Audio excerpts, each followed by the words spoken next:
दोस्तों यूपीएससी के गलियारों में एक बार फिर से डिबेट छिड़ गई है कि नंबर ऑफ अटेम्प्ट्स और उम्र मैक्सिमम कितने अलाउड होने चाहिए यूपीएससी सीएसई में जो भी एस्पिरेंट्स तैयारी करते हैं उनके लिए। तो ऐसे में अभी आरबीआई के एक्स गवर्नर डी सुब्बाराव जी ने एक बात कह दी जिसमें उनके द्वारा कहा गया कि यूपीएससी के द्वारा मैक्सिमम 3 अटेम्प्ट्स और अधिकतम 27 साल तक ही एग्जाम देना अलाउ करना चाहिए। इससे क्या होगा कि यूथ की जो एनर्जी है वो बचेगी और साथ ही साथ जिस तरीके का कोचिंग कल्चर अभी चलता हुआ दिखाई पड़ रहा है जिसमें लोग जो सिलेक्शन ले रहे हैं वो बेसिकली अपनी एग्जाम को क्रैक करने की टेक्टिक्स को ही समझते हैं। एक्चुअल में एडमिनिस्ट्रेशन कैसे रन कराया जाता है उससे संबंधित उनके पास में ना तो इनोवेटिव आइडियाज हैं और ना ही उनके पास में इतना टाइम स्पेस बच पाता है। तो ऐसे में ये जो डिबेट है इस डिबेट के पीछे जो स्टेटमेंट्स उनको हम पूरा डिटेल में समझेंगे, प्लस साथ में जो आरबीआई के एक्स गवर्नर हैं डी सुब्बाराव जी, इनको कई बैकलैशेस का भी सामना करना पड़ रहा है कि भाई आपने तो स्टेटमेंट दे दिया but reality of the ground क्या है वो सारा हम यहां पर इस वीडियो में समझेंगे।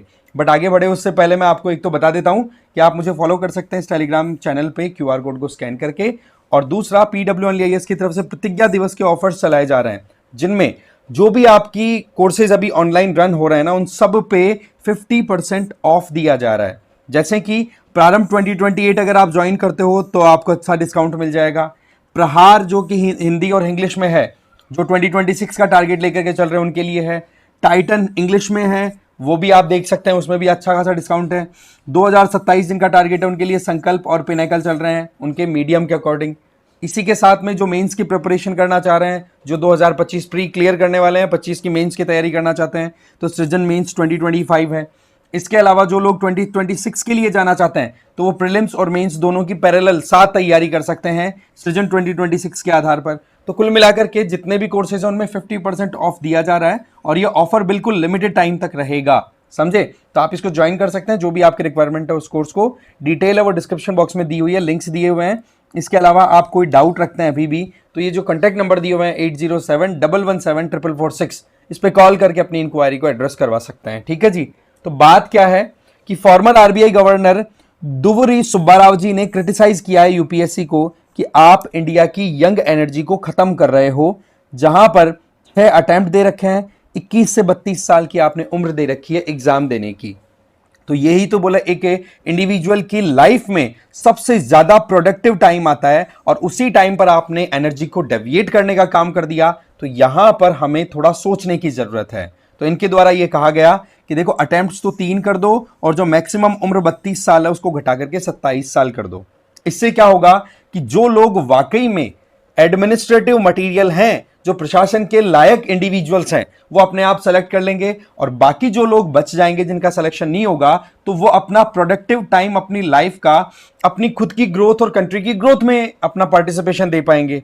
होता क्या है अभी कि जो लोग 32 साल तक की उम्र में अपनी तैयारी करते रहते हैं, 6 अटेम्प्ट्स की तैयारी करते रहते हैं, तो वो जनरली एडमिनिस्ट्रेटिव पोटेंशियल के ऊपर काम नहीं करते। उनका सिलेक्शन जो होता है वो किस आधार पर होता है कि उनको किस तरीके से मास्टरी कराई गई है एग्जाम को क्रैक करने में, कैसे एग्जाम में क्वेश्चंस कराए जाते हैं, कैसे एग्जाम में आप अप्रोच करो जिससे कि आप मैक्सिमम मार्क्स गेन कर सकते हो। और ये बात कहीं ना कहीं आपको सोचने भी चाहिए कि एक इंडिविजुअल जाना है एडमिनिस्ट्रेटिव सर्विसेज के लिए बट वो इंडिविजुअल एक्चुअल में क्वेश्चंस को हैक करने का तरीका ढूंढता है कि कैसे मैं एग्जाम पास करूं और कैसे मैं फिर हाईएस्ट लेवल पे पहुंचूं।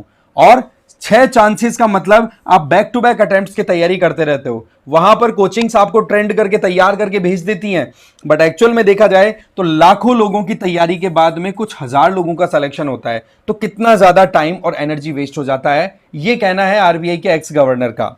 साथ ही साथ साइकोलॉजिकली बहुत ज्यादा प्रेशर में रहते हैं एस्पिरेंट्स। आपको ध्यान है जब उम्र 30 साल के ऊपर चली जाती है तो परिवार का भी दबाव आने लग जाता है। फाइनेंशियली भी आप इंडिपेंडेंट होने की सोचते हो, अपनी लाइफ में फैमिली सेटल करने का भी एक टाइम आता है कि भाई शादी कर लो, फिर उसके बाद में आपको बहुत सारे काम करने हैं लाइफ में, बच्चे भी आपके होंगे, उनको भी आपको एजुकेशन दिलानी है। तो क्या आप ऐसे पढ़ते ही चले जाओगे?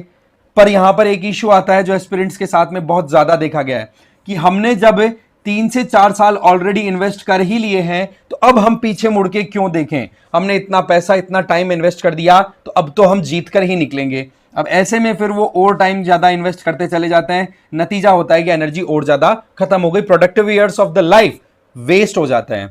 फिर इनके द्वारा ये कहा जाता है कि mid career entry for professionals allow करना चाहिए।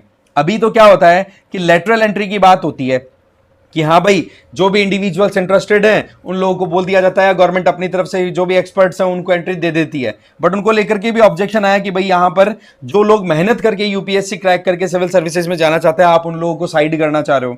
तो यहां पर डी सुब्बा राव जी का यह कहना है कि जो भी प्रोफेशनल्स जिनकी उम्र 40 से 42 साल है और उन्होंने बहुत कुछ अच्छा काम किया है अपनी खुद की कंपनी में, तो उन लोगों के लिए एक फिक्स स्लॉट सेट कर दो कि हाँ भाई अगर ब्यूरोक्रेसी में, गवर्नमेंट की गवर्नेंस सिस्टम में आपको एंट्री लेनी है तो 40-42 साल की उम्र तक आपको अपनी खुद के इंस्टीट्यूशन में, कंपनी में अच्छे से काम करके दिखाना है और आपके पास में जो स्किल्स हैं, इनोवेटिव आइडियाज हैं, उनके बेसिस पर फिर आप एंट्री लो गवर्नमेंट सेक्टर में।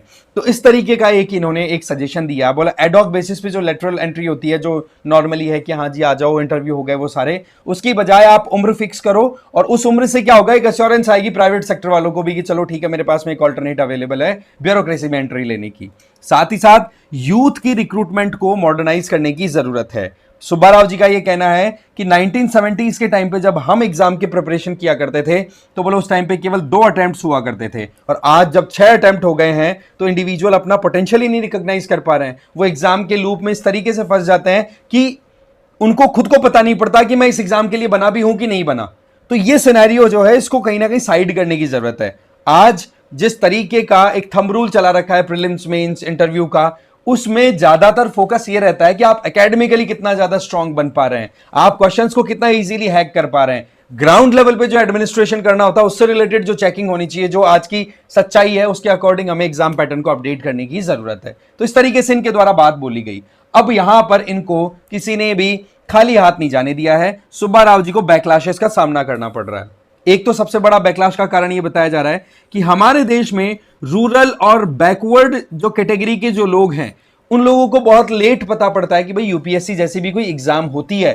तो ऐसे में अगर आप 27 साल की उम्र आप लिमिट कर दोगे तो वहां पर एक बहुत बड़ा चंक जो है हमारे देश का जो ब्यूरोक्रेसी को ज्वाइन करना चाहता है वो इस मौके को बिल्कुल गवा देगा। तो एक तो अवेयरनेस की बहुत ज्यादा कमी है, उसको हमें बढ़ावा देने की जरूरत है। साथ ही साथ जो लोग ह्यूमैनिटीज बैकग्राउंड, आर्ट्स बैकग्राउंड से पढ़ के आते हैं, क्या वो बिल्कुल जॉब के लिए रेडी हैं जैसे ही वो पास आउट होते हैं? तो उन लोगों के लिए आपको कुछ ना कुछ एडिशनल करने की जरूरत है जिससे कि वो जॉब ले सके। अदरवाइज फिर वो जो एनर्जी पढ़ाई करके यूपीएससी की तरफ जा रही है उस एनर्जी का फिर कोई यूटिलिटी भी नहीं रहेगा। इसके अलावा एक सबसे बड़ा आर्ग्यूमेंट आता है that is related to syllabus, कि बोले सिलेबस ही इतना बड़ा है कि एक इंडिविजुअल अगर 25 साल की उम्र में पढ़ना स्टार्ट करे तो वो फिर बाद में सिलेबस ही कवर नहीं कर पाएगा। 27 साल तो आप मैक्सिमम लिमिट रखना चाहते हो। यहां पर जरूरत है रिफॉर्म्स की, तो वो रिफॉर्म्स क्या आने चाहिए, किस तरीके से आना चाहिए, तो वहां पर कुछ एक्सपर्ट्स का ओपिनियन है। नंबर 1 कि यूपीएससी को ट्रांसपेरेंसी लाने की जरूरत है। भाई सिंपल बात है, 2024 का सारा प्रोसेस कंप्लीट हो गया, उसके बाद में आप क्या देखते हो कि प्रीलिम्स 2024 की आंसर की रिलीज होती है और उस आंसर की में 6 ऐसे क्वेश्चंस थे जिनका या तो आंसर गलत था या फिर आंसर को स्टक ही कर दिया, खत्म कर दिया। तो ये चीजें फिर बाद में 6 क्वेश्चन का मतलब आप एक बार देखिए कहां से उल्टा पूरा रैंक अपसाइड डाउन हो जाए। तो एक तो सबसे बड़ी चीज ये। दूसरा, जो इंटरव्यू के अंदर जिस तरीके से पैनल कॉन्स्टिट्यूट किए जाते हैं वो पैनल्स का क्या एक यूनिफॉर्मिटी इंश्योर हो सकती है? कोई बोलता है कि ये पैनल टफ है, ये पैनल इजी है, तो वहां पर फिर मार्क्स का डिस्क्रिमिनेशन होगा। तो उसमें फिर इंडिविजुअल का फिर तो लक फैक्टर आ गया कि आपको कौन सा एक पैनल मिल गया। तो वो चीज क्या ट्रांसपेरेंसी का पार्ट नहीं हो सकती? ये सारी चीजें जो है बैक टू बैक सवाल उठा रही हैं। और सबसे इंपॉर्टेंट मैंने आपको बताया कि एजुकेटेड अवेयरनेस जो आनी चाहिए, कि पढ़े लिखे हैं पर उनके पास में ये ही नहीं पता कि यूपीएससी की तैयारी कब से शुरू होती है, क्या उसकी मिनिमम एज है, कितने उसमें अटेम्प्ट्स हैं। जगते हैं तब तक तो 25 साल तो हो ही जाते हैं, 26 साल भी हो जाते हैं। तब आप बताओ कि वहां पर क्या ज्यादती नहीं होगी जिन लोगों को आइडिया ही नहीं है यूपीएससी का। तो इस तरीके से बैकलैशेस का भी सामना करना पड़ रहा है डी सुब्बा राव जी को। अब देखो आपका क्या मानना है वो आप कमेंट करके जरूर बताएं। बाकी अभी एक डिबेट तो लगातार देखो यूपीएससी को लेकर के चलती रहती है, उसमें आपको कोई डाउट होना नहीं चाहिए। ओके, तो इस वीडियो में इतना ही। Thank you very much.